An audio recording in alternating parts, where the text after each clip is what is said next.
We're now going to measure the length of this and the width of it. And what I will do to make it easier for myself, I'm folding this in half, and I'll do it on the opposite end as well.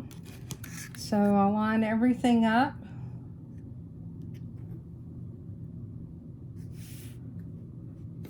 And I have 12 1/4. If you double that, that's going to be 25 inches. So let's do the other end.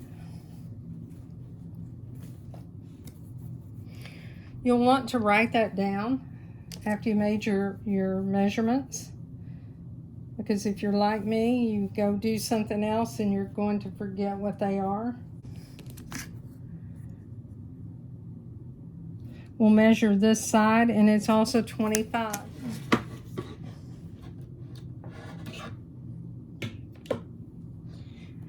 I have a good measurement for the width of my panel, and we know that that's 25 inches, so I'll just make a little diagram. And this doesn't have to be something that is by any means perfect, but we know that I have 25 inches here, and I also have 25 inches on the bottom, so that I know that's 25 inches. So let's check our sides. So on the sides, I'll do the same thing and double them up.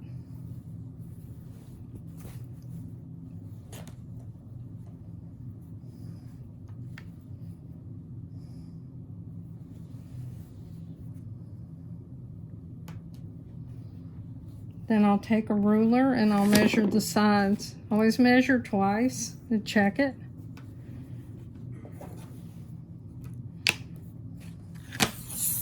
Make sure your corners are square when you take your measurements, so mine aren't.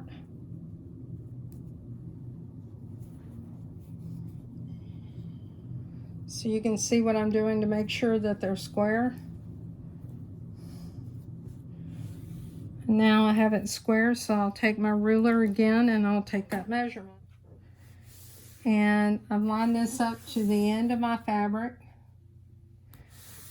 I doubled it over, and it looks like I have 21 1/8 inch, so that would be 42 1/4. Let's see what we have on the other side.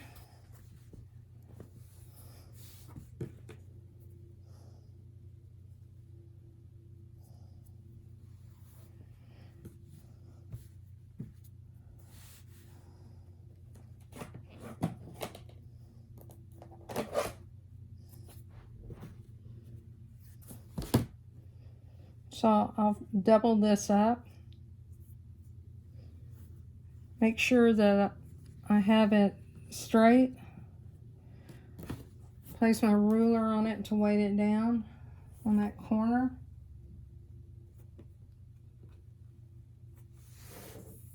Then measure, and I have the same measurement, 21 1/8.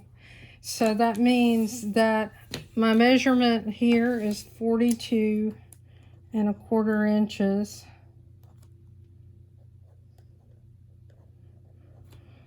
So these are the measurements that I have right now.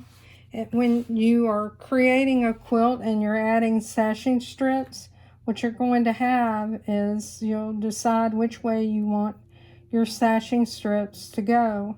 So if you want to measure it across the top first and add that to it, you can, or you can go on and place them on the sides first and add them to each side so that you're going to use this measurement.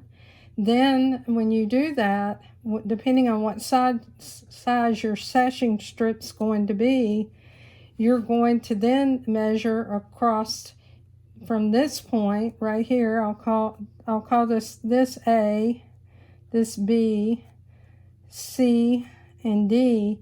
You'll have to measure from C to D to get the width of your fabric for the top sashing strip. For this one, I know that my sashing strip will be 42 1/4 inches long, and what I need to determine is how wide it will be. I'm Terry Maffitt, and I'll share more with you in the next video. Thanks, everyone, and have a great day.